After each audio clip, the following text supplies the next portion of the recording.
Okay, we're back on. Okay? I was talking about Search for Tomorrow and this character actor, Eric, who had this long speech. And I agreed to allow to have him have a cue card. So Larry Haynes was sitting next to him, and they're at his desk, and he's talking to Larry Haynes, and the phone rings.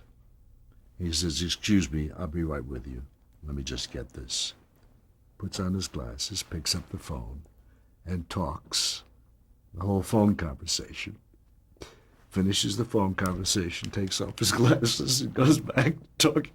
Now, not many people realized what was going on, but it was so strange to see a man put on his glasses to answer the phone and do this whole conversation and take his glasses off and go back to conversation. That always tickled me. What else? Did you work with Roy Windsor at all? Who was the producer? Roy Windsor? Oh, yeah, I knew Roy, of course, yeah.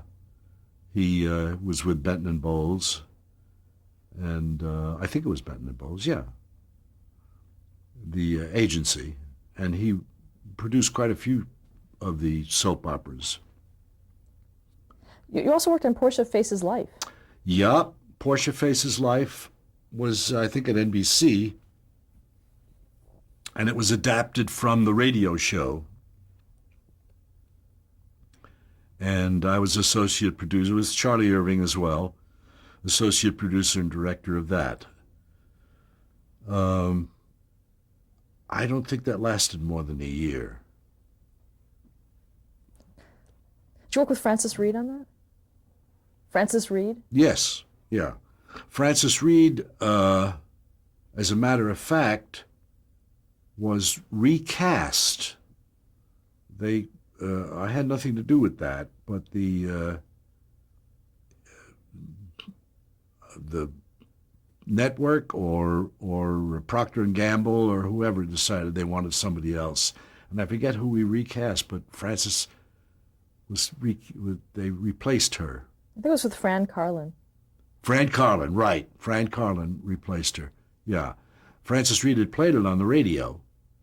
And Fran Carlin replaced her, or Fran Carlin played it on the radio, and Procter & Gamble wanted to stay with her. I forget exactly what, but it was recast. But the show didn't work somehow in television. Okay. You also mentioned that you'd worked on Kitty Foyle.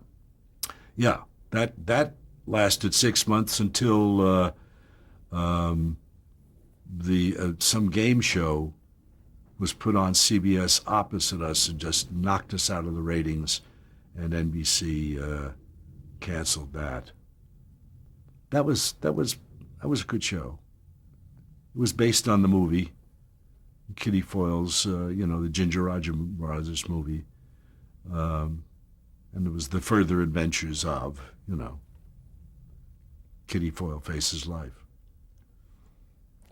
Another program that you worked on was Insight. Yeah, Insight was out here. All those were in New York. So when did you come out to Los Angeles? I came out to Los Angeles because along about the mid-50s, the late 50s, 1956, 57, live television in New York was beginning to die. It had been from the early 50s until then, for that 5-6 year period, there were 4 network stations, because NBC had been split into ABC and NBC. Up until then, it was both of those were the blue network and the red network of NBC, and then the government forced them to split it off. So you had Dumont, ABC, CBS, NBC, plus independent stations, Channel 5, Channel 11, Channel 9, all of which had programming all day long. There was a lot of work for actors. There were dramas, there were variety shows, and all the famous shows were going on then, the Sid Caesars and Milton Berle's and all those shows, and Benny had started. But more and more shows were coming in on film from the West Coast. and the live shows were gradually dying out.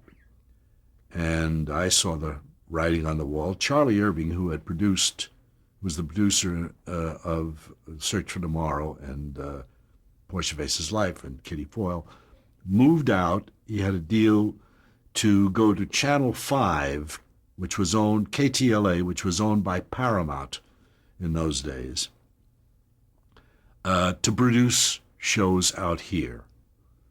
So he came out after Kitty Foyle folded, and I spent a tough year in New York. The Magic Cottage was over, and the soap opera was over, and I did acting jobs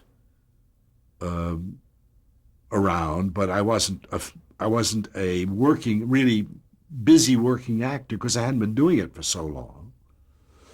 And Pat got a job as my then wife got a job as a spokesman on Welcome Travelers with Jack Smith, and that lasted about 6 months, and that show went off the air. So things were kind of getting dodgy as far as income was concerned. And Charlie Irving called me said, why don't you come out here and look around? So I said, okay.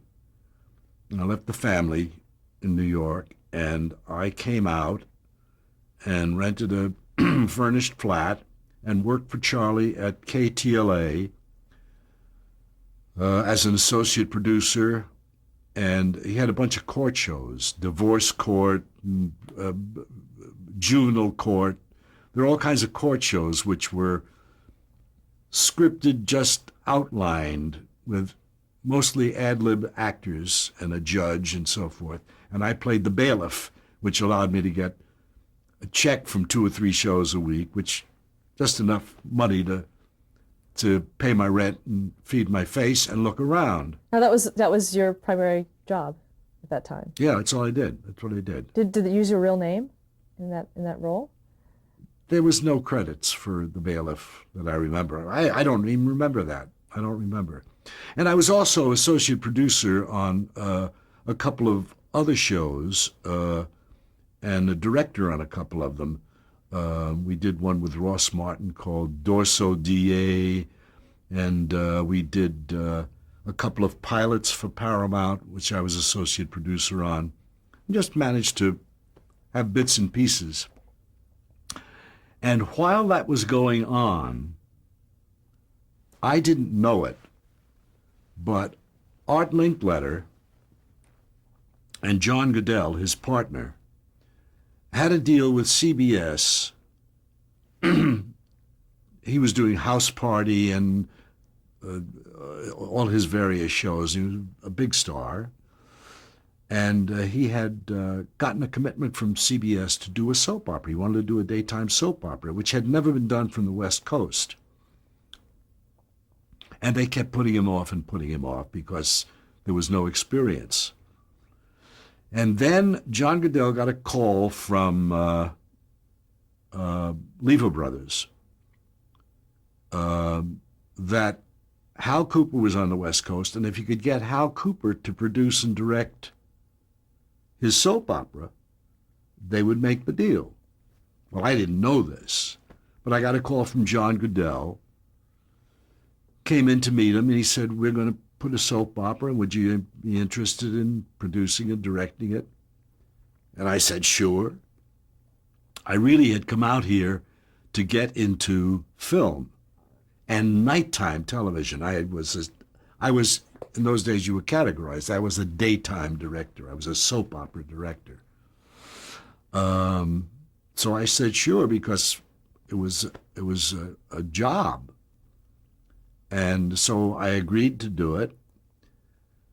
And I flew back to New York and brought the family out. We had a house in New York, in the Village. Moved all the furniture out and left it at the furniture company while we rented a furnished house and looked for a place to live. Found this house in 1958 and moved all the furniture into this house. This was while the soap opera was going on. So anyway, I did a show called For Better or Worse, which was a kind of soap opera. It had a moderator with case histories who had been a counselor, a marriage counselor, and it was marriages in trouble and how they were the solution, what happened in the story. And each storyline ran about 5-6 weeks till it played out, and we'd go on to a new one. And that ran for about a year. Now, this was Art Linkletter and John Goodell's production? Art Linkletter and John Goodell, and it was called For Better or Worse. Now, were they very involved in the actual production of the series? John was. Art wasn't. John was involved. But I ran the show, and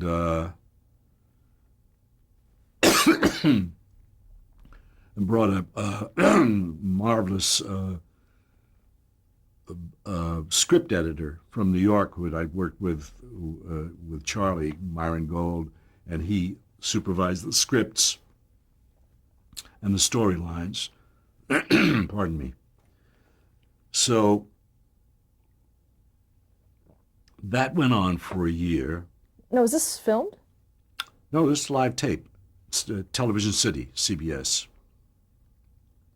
Was this your first tape series? No, I had done tape before. I did it in New York, a couple of shows in New York. And I did it at KT. All the shows at KTLA were tape. And we edited 1 edit, 2 edits, 3 edits an hour on this big 2-inch with razor blades and looking through a microscope to make sure that the edit worked. Those were tough days for editing. Anyway, so I did that show, and that was followed in the same time slot by another show, Clear Horizon,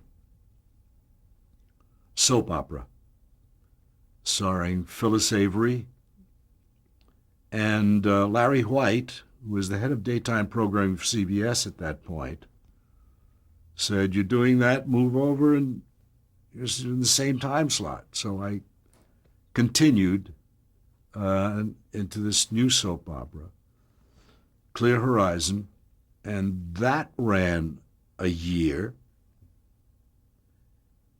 And at that point, they were going to replace it with a game show.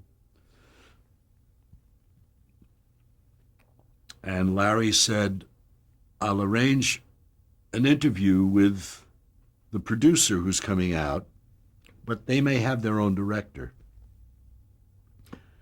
And the producer came out, and I met Alan Sherman, my son, the folk singer. And we hit it off pretty well. And he decided, because I knew the building, I knew the cameraman, I knew the studio, I knew where the props were, I knew where everything, that he was better off having me as the director of the game show rather than this friend they'd worked with in New York who would have to learn all that stuff. It starred George Fenneman, and was called Surprise Package. And with nothing but laughs all the time. We had a lot of fun. What was the basis of the show?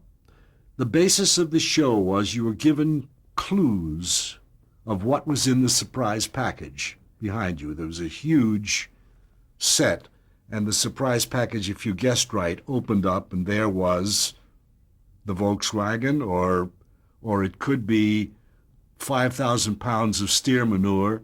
It could be anything.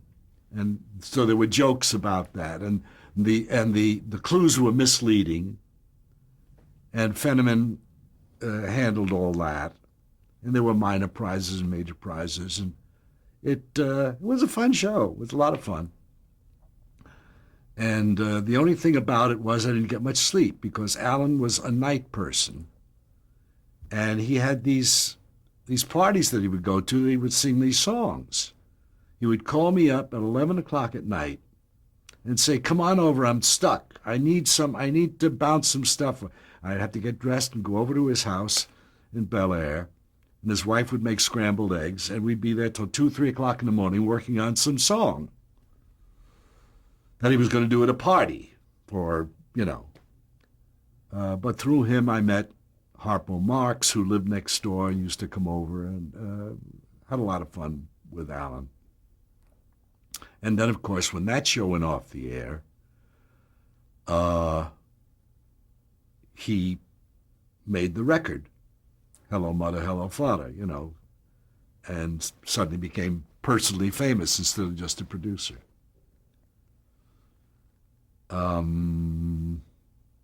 Next, what was next? Actually, before we get to that, because this was probably, what, in the late 50s, early 60s? These things? Yeah. Yeah, the early 60s, late 50s, early 60s. We asked our interviewees about the era of McCarthyism. Yeah. Were you affected by the blacklist at all? I was not important enough to be affected by the blacklist, but back at Dumont, taking us back to New York in the 50s, the the blacklist was going pretty good there. And I had a lot of friends who, well, on Search for Tomorrow, for example, now here I go with names again.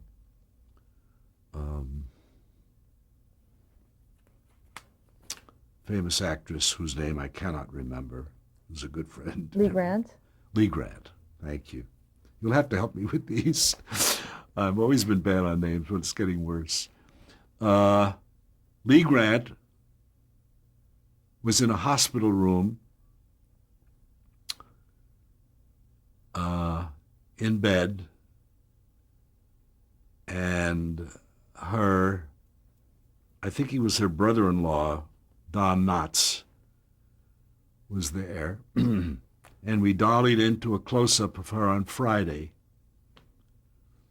And then came the word from the grocery chain owner in upstate New York who controlled a lot of this stuff and said we don't want her on the show, told P&G. And P&G had to, if they didn't acquiesce to him, he would take all their stuff off his shelves. So on Monday we opened with same person in bed with Connie. It was Connie, I can't remember her second name, another actress. Oh, Constance Ford. Connie Ford, right. Connie Ford replaced her. And nothing was ever said. It just went on. It just went on. And Connie Ford looks no more like Lee Grant than I look like Cary Grant. There's just no resemblance whatsoever. Now, how were you told about it? You just given orders, that's all. You were told. It came down from the chain of command. I don't know. The one thing I was involved in personally was at Dumont. For every part, there were 2 actors every week that ran all week long on the continuing story, beginning on Monday and ending on Friday on The Magic Cottage. And you had to submit 3 names to casting for each of the parts and got approval in order to cast somebody. Well, Dumont was in the low end of the totem pole in importance, and the kids' show was on a low end of the totem pole in importance. So what I did was, we went on the air from Monday through Friday. Thursday of the previous week, I would suddenly decide that I had to write a new scene and a new character, and we had to cast in a hurry. And so we cast on Friday, and I would cast friends of mine who were blacklisted. Ralph Bell, for example, who was married to Pert Kelton. And Pert had been blacklisted, and kicked off the she was Gleason. the original wife of Jackie Gleason on The Honeymooners, and she was kicked off that because she had gone to a funeral of a blacklisted actor. At a funeral dinner to raise money for the widow, and she was there, and Lee Grant was there, and they were blacklisted because people were taking names, and those were terrible days, terrible days. So I got away with it. What other actors did you put in those roles? Aside Pardon? from Ralph Ball. What other actors did you put in those roles beside Ralph Ball? Marty Balsam, who wasn't blacklisted but was on the fringe and couldn't get a lot of work at that moment, and other actors, Kay Medford. No, not Kay. Kay wasn't in trouble, but there were a lot of people who were in trouble, and some people I couldn't cast that I wanted to cast. They were just rejected. Who were some of those people? I can't remember all the names now. One of them was Phil. He played Molly Goldberg's husband in The Rise of the Goldbergs. Phil something, and he was blacklisted and died of a heart attack. And Pert died because of it as well. She got very ill because of not being able to work. She did The Music Man. That was the last thing she did. And she was a great gal. How did you know that era was over in terms of television? Well, when McCarthy Army McCarthy trials, immediately after he was, dishonored and thrown out, everything kind of fell apart and people started working again. Not everybody, but it just gradually kind of went away. It kind of just went away. During that time, had you been asked to sign a loyalty oath to any network? I never was, no. Luckily. George Kaufman was my favorite story of that. I acted in a play that Kaufman wrote. And when he was called before the committee, you may know the story, when he was called before the House Un-American Activities Committee and was asked, "Are you now or have you ever been a member of the Communist Party?" He said, "We're not allowed to tell." I never answered it. But he got away with it. He was allowed to get away with it. But I thought it was such a great answer. We're not allowed to tell. Well, let's jump forward back to your time in Los Angeles. In 1962, you were hired to direct 2 episodes of The Dick Van Dyke Show. Yes, yeah. I was directing a soap opera. His name escapes me. The one after the surprise package went off the air. There was another soap opera that I was directing. And I was a client of William Morris, but, just on the list. But Norman Brokaw, who was an important agent at William Morris, had a friend who was on the show, and he came down to see Don a couple of times, and he was in the control room. And he came up to me after one of the shows and said, "You should be doing nighttime. You should be doing better stuff." I said, "Tell me about it. You're my agent." So he laughed because he wasn't my agent. I was with the agency. He said, "I'll tell you what." He said, "Next Tuesday, after the show, come down to Desilu Cahuenga. I want to introduce you to Sheldon Leonard." I said, "Terrific." He said, "I'll arrange an appointment for you to be interviewed by Sheldon Leonard." I said, "Terrific, Norman. Thank you." So I arrived and was very surprised to find Norman standing at the gate waiting for me. I said, "What are you doing?" He said, "I wanted to introduce you personally." Brought me upstairs to Sheldon's office, And of course, I knew Carl Reiner from New York, and I knew John Rich, who was the director. We went to high school and college together. But I didn't say anything to them. He took me upstairs to meet Sheldon. And Hal Cooper, Sheldon Leonard, Hal Cooper, he sat down. He said, listen, I have an appointment. I have to go. He said, Sheldon, do you remember the last director that I brought on this lot? Sheldon said, no, who? He said, I brought you on this lot to meet Danny. You two have a good conversation. And he left. Well, you cannot have a stronger thing than that. So we talked and we discussed the show. And I mentioned that I knew, at that point, I mentioned that I knew John and Carl. He said, oh, terrific. He said, I'll tell you what I'd like you to do is observe for a couple of weeks, come to rehearsals, sit around, ask questions, meet people, and we'll get a couple of episodes for you. So we walked out onto the little balcony. It was on the second floor, and out of the stage came Carl and John at that moment. And I yelled, hey, Carl, John. They looked, Hal, what are you doing here? And we laughed, and I told them, and that's how I did the 2 episodes. And from those 2 episodes, out of those 2 episodes, John was going to direct an Elvis Presley film. So he was leaving the show temporarily to do the Elvis Presley picture. And they wanted to try out 4 or 5 directors. I did a couple, Alan Rafkin did a couple, Jerry Paris did 1 or 2. So after that, those 2 episodes... Was that your first sitcom that you directed?